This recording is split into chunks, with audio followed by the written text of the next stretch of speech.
Почему человек чихает? Первое – это рефлекторная реакция. Например, на самом деле на солнце. Когда мы выходим на яркое солнце, то яркий луч света бьет по сетчатке глаза и провоцирует чихание. Второе – это рефлекторная реакция на попадание всего чужеродного в полость носа.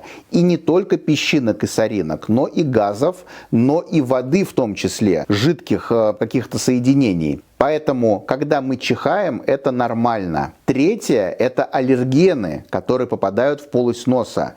Например, это аллерген на выделение от животного, либо его шерсть. Это яркая реакция. Ну и все то, что витает в воздухе, это сорные травы, амброзия, цветение, что может быть косвенным признаком аллергического ринита.